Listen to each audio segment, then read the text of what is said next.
So, David, we were talking before I hit record about this kind of, you mentioned in our email, kind of the inner calculus changing Yeah. of clients. So, before we get into that, I want to get a little bit of background of how you came to understand this thing we don't talk about, which is how things change with our clients and maybe how we're not aware of it and why that affects the long-term retention we have with our clients. Okay. So let's start a little bit from the angle I'm coming at it from. And I've got a very varied background. I've got a scientific background. I'm a chemical engineer by training, and I've worked with companies at a very high level for search and marketing and decision making, and recently fitness. And certainly all those areas seem very different, but they're united by a single thread. It's our behavior. What is it that drives us? What is it that actually makes us do some things, and what stops us from doing other things? So when we come at it from that direction very quickly, we begin to systematize how we operate within different contexts, understand a little bit of our drives, understand the obstacles we face, and take our behavior apart, which brings us squarely down to that question now, right? Let's go into a gym environment.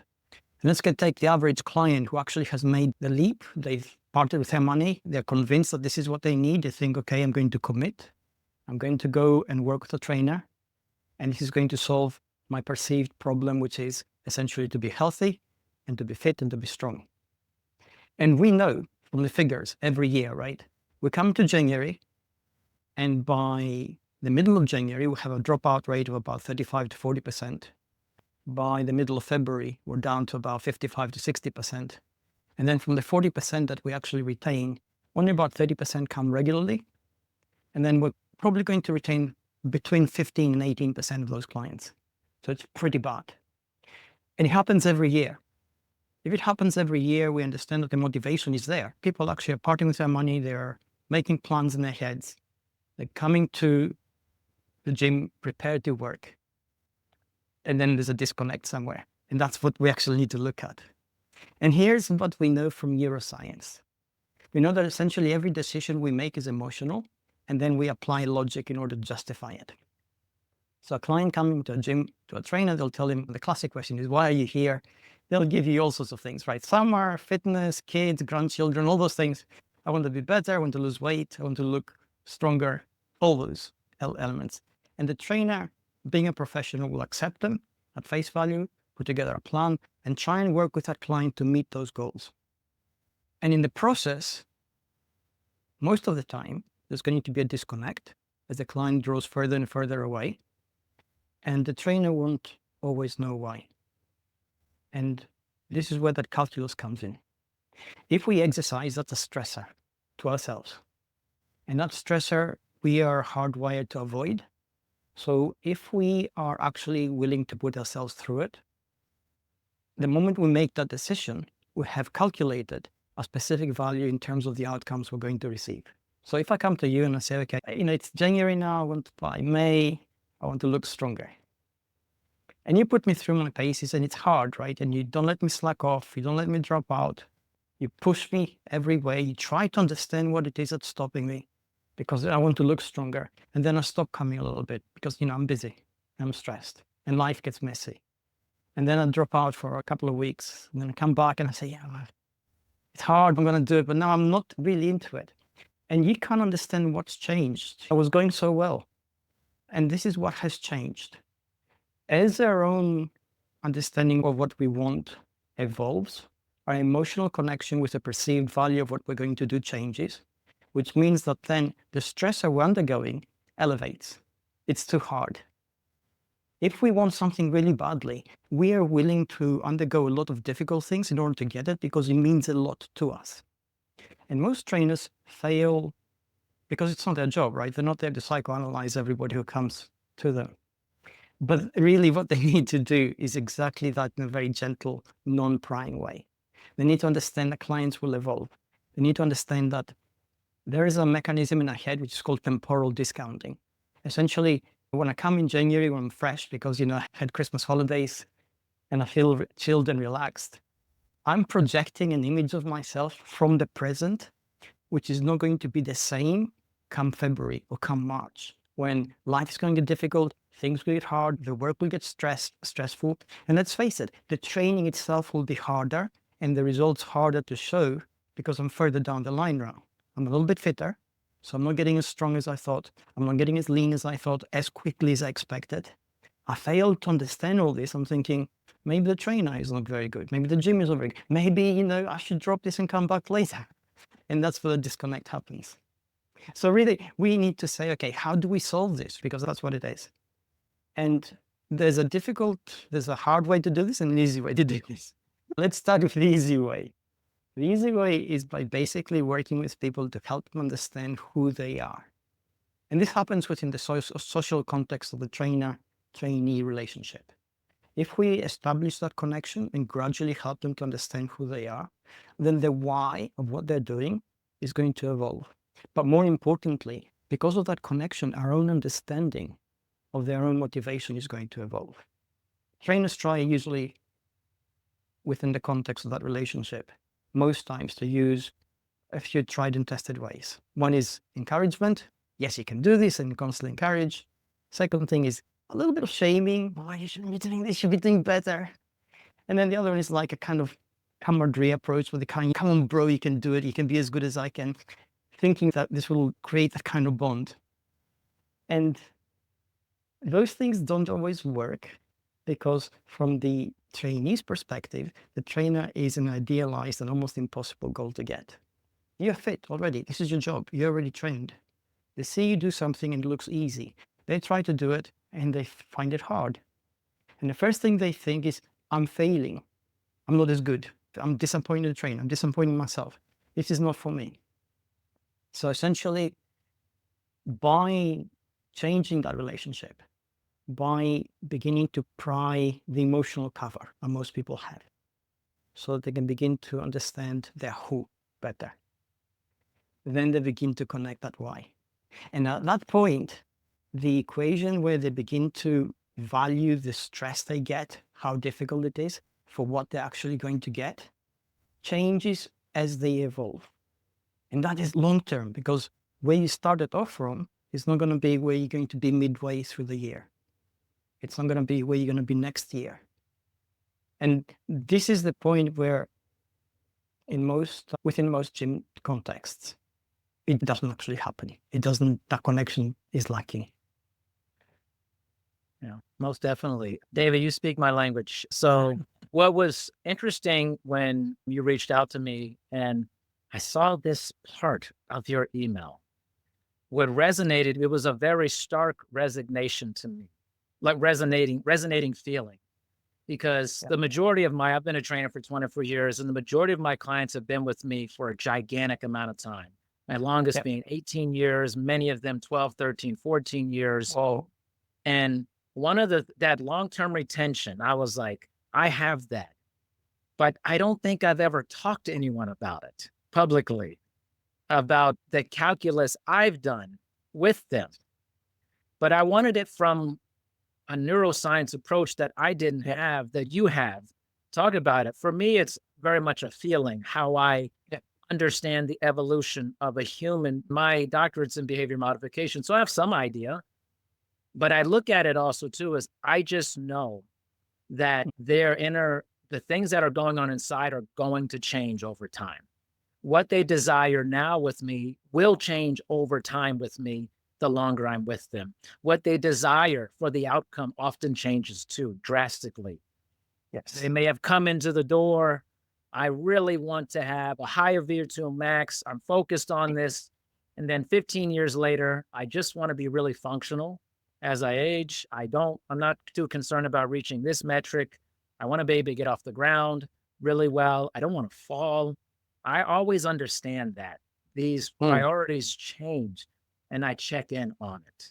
And I realize the emotional part of them is going to continue to grow. Someone's time availability and their perception of time changes when they're a new parent versus when their child is no longer living with them. Yeah. All right. Or they're a teenager or a toddler. I'm getting very different versions of this person's time capacity and things and their emotional feeling about who they are as a human. What you've done organically, which is amazing, essentially you've connected with them emotionally. And here's the thing.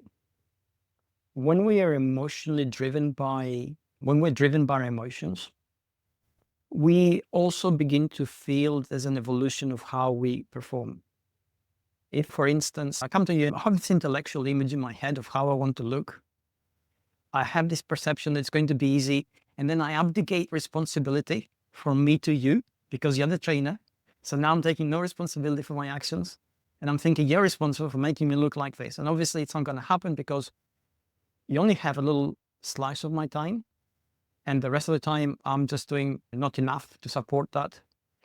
And I'm thinking, oh, I'm giving you the money and I'm giving the time. I'm coming every week for an hour or 2 hours, whatever it is. Why isn't it happening? And that's the intellectual part, right? And then you connect with people emotionally. You say, okay, let's see how this makes you feel and see how this makes you feel. And the makes you feel part, as you said, changes throughout their life. But what doesn't change is the sense of how they feel. If they want to feel happy and active and capable in their body, and they actually feel that because it changes their confidence, we know now that essentially that also changes the reward system in the brain in terms of how dopamine allows us to do things. And we also know that essentially motivation itself, when we get rid of all the willpower and discipline, all those other things which we dress around it, is essentially the willingness to do something from a place where you don't feel so good to a place where you actually feel better. And the transition, of course, is through exercise, is a slice of discomfort. But because we know we're going to feel better about it, we're willing to undergo that. And also, we are prepared to put in place strategies as our life changes to compensate for the fact that perhaps I can't come to you every day of the week. What can I do at home? What should I be thinking about my nutrition? What should I be thinking about my hydration, my sleep? All those things which are challenging. And I think that, when we get it right, is absolute magic. It gives our trainer long-term clients, but more than that, actually delivers real results and people are happy about it. Yeah. And it's interesting. It delivers a result that transcends the physical result. Yes. Delivers a more human result, a Yes. much larger result of feeling better inside your body and outside your body, and the confidence you Yes. feel to kind of cope with life, deal with Mm. the stresses of life. That is actually one of the greatest marketing tools to me, to a client, is deeper than the surface level feeling over time. Yeah, exactly. I've written a book on fitness. And basically in it, I said that, if we, at every part of our life, if we're followed around by a nutritionist, a psychologist, and a personal trainer, then we can be perfect human beings because those things are taking care of us. It doesn't happen. From what you say, that's exactly the kind of thing you actually provide. They come to you to change them physically. We know that we will not change physically if we don't change mentally, because then that affects the psycho-emotional part of us that drives our motivation. It drives, for many of us, the neurochemistry that guides our stress levels and how we react to external stressors, which then affect our internal states. And then those in turn, depending on the level of impact that the external world has on us, affect how our body responds to exercise. By connecting all those dots, by connecting the emotional part of it, by understanding the evolution that essentially we are a process rather than a fixed kind of machine that's going to go through a few stages and stop and stay there fit forever or whatever it's going to be, then that allows that kind of relationship to change. And I'm really heartened by the way you approach it. Thank you. I appreciate it. I wish I could tell you that when I started all these years ago, I knew all this information. I definitely did not. I was very early in my academic journey, but I always was someone who when people ask me, David, so why did you get into fitness or become a personal trainer? I said, because fitness just seems like a good platform to create long-term relationships. Yeah. That was my own version for me, is that I like meeting people and I like nurturing long-term committed relationships. This seems like an ideal platform for that. I never went at it the other way. I just like working out and I'm going to help some people. It was actually more selfish for me, that I just wanted to have the courage to meet more people and to learn how to nourish these relationships over, because I think a lot of our job is we're serial daters that are trying to be committed in committed relationships over and over again. Yes, absolutely. And I think a lot of people discount the power of the social connection as well. We know for a fact today that when it comes to fitness, we need four things, right? We need exercise, obviously, and we need good nutrition, and we need sleep, because good quality sleep in order to basically repair and build. And then we need good social connections. If the social connection with your trainer is detrimental to you because they're so idealized in your head and they do so many things that actually they only make you feel bad, or it's impersonal because the person thinks that what they need to do is motivate you to do the physical stuff, then socially that doesn't connect. And that has a serious implication on the emotional component of us. And we know that brains calibrate by actually connecting with other people. And that's how we calibrate, because our brain can't self-diagnose. But more than that, we know from a neuroscientific point of view that when two people connect, especially in as, shall we call, emotionally vulnerable environment as a gym, where a trainer is actually addressing needs which kind of make you feel insecure, we know that their brain waves actually sync when they gel, which means that essentially you elevate people. They might be doing things which make them physically uncomfortable, but emotionally you're lifting them. And again, this is something which isn't always taken into account. But when it is, it's that kind of magic, as you say. People stay with you forever. But more than that, they actually become better people because of the connection. So you're saying like in terms of neuroscience, I may be hacking this up, like a frequency that starts to come together. It's a way waves. It's a way the brain analyzes the external world. And you have two people having a conversation, which is essentially what happens in sort of personal trainer context environment. And they exchange ideas and they exchange instructions, and the brain processes that.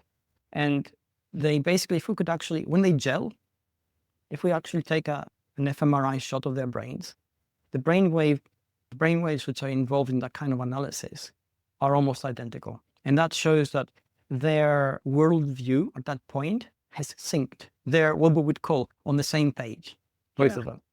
And that makes an easy connection, because then they both understand each other without a lot of effort. That's vital. That's so important. That's actually amazing, that the science behind that syncing up together, to be able to see that. I never thought about it that way, but I feel it though. I often feel it, that when I'm with someone, I feel that energy between us, like we're both into it. Like when two people are into something, you feel it. You're into it. You're looking forward to it. It feels easier to be there, even under the discomfort of that stress. You still keep showing up. I always say one of the 80% of the trainer's job is getting the client to show up regularly.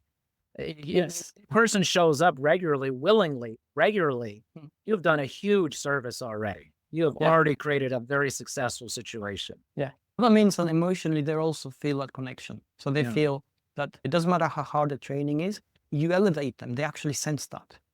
And that's difficult to do. It means because you have to be alert yourself in the other person's worldview. And let's face it, you're going to have a lot of clients. They're going to be from different sort of socioeconomic backgrounds, different experiences, different kind of memories and knowledge. But at the same time, they're all essentially human beings who operate at a relatively basic level, and they have relatively basic needs within that context. And being able to meet them at that level, I think, is an interpersonal skill that not many people actually bother to develop. They think, okay, I know my stuff, I know what I'm doing, I know what you have to do, so why don't you just do it? And it doesn't work that way. It's interesting.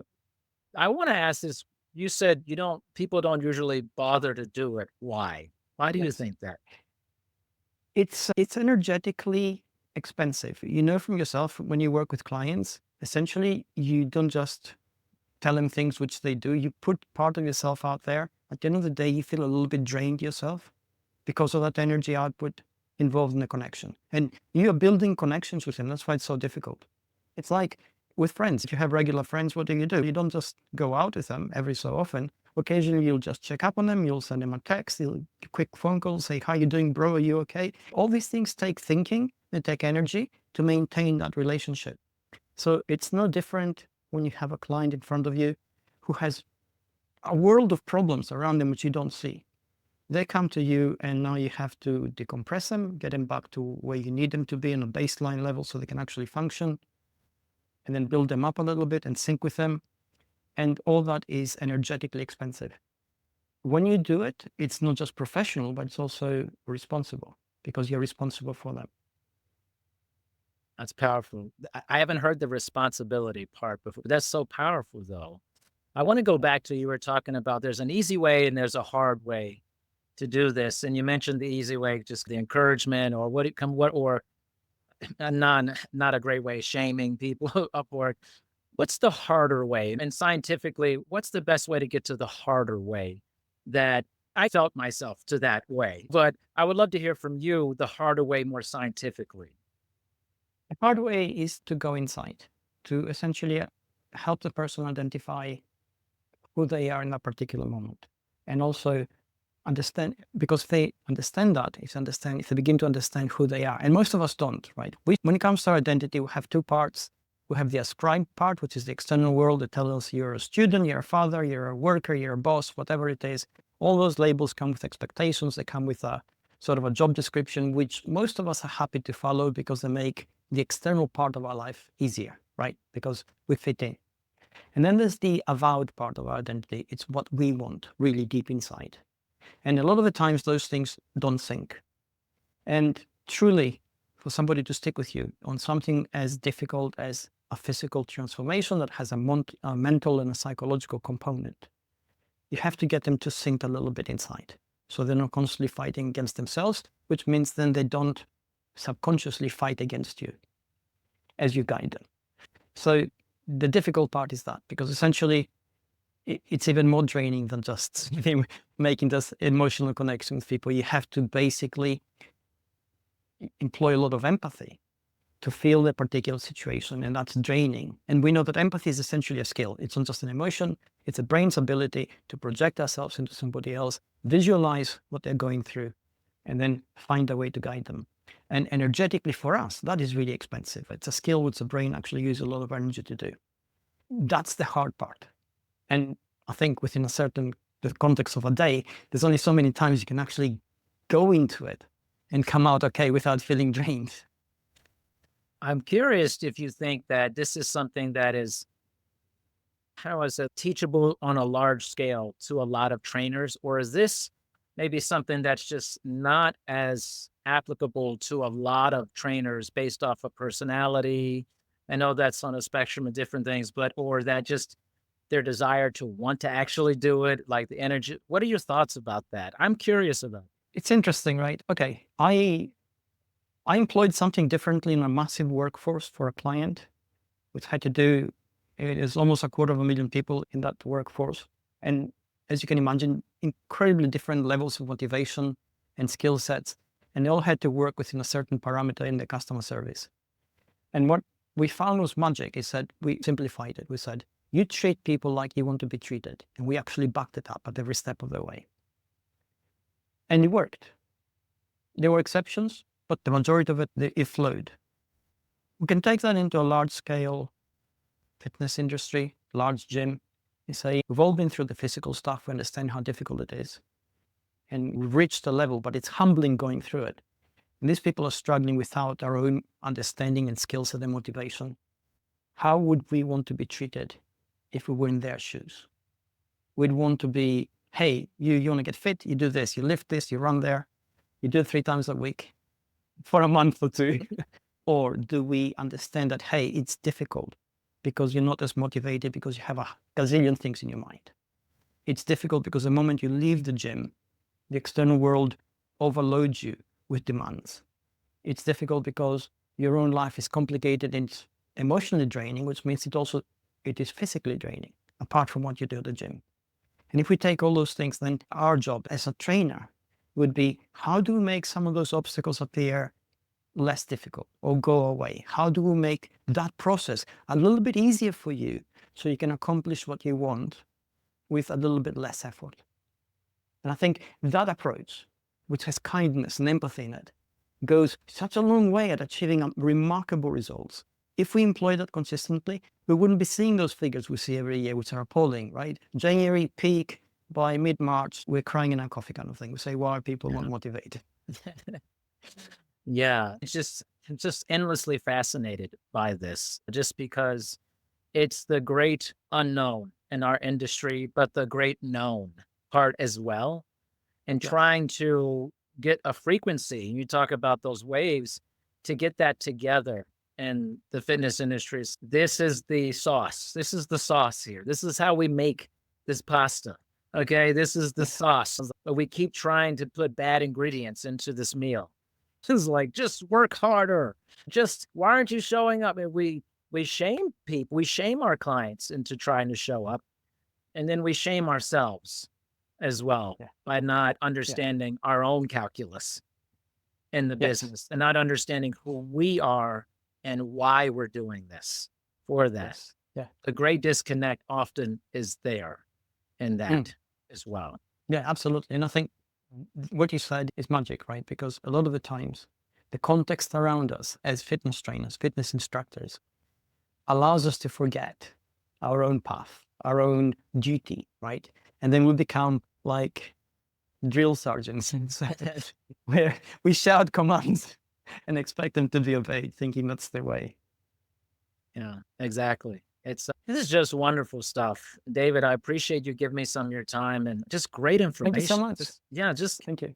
I just never hear anyone talking about this, but I experience it all the time in my life. And I want to give this knowledge from my own knowledge and someone like yourself to my colleagues who desperately want to have long-term relationships with their clients Yes. and financial stability, but they're going about it in a way that's very counterintuitive always.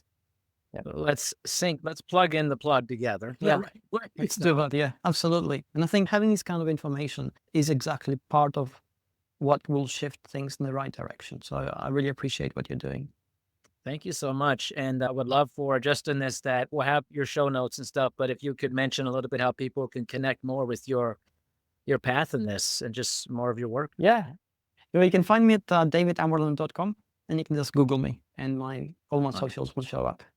Awesome. Thank you so much, David. I appreciate your time. Thank you.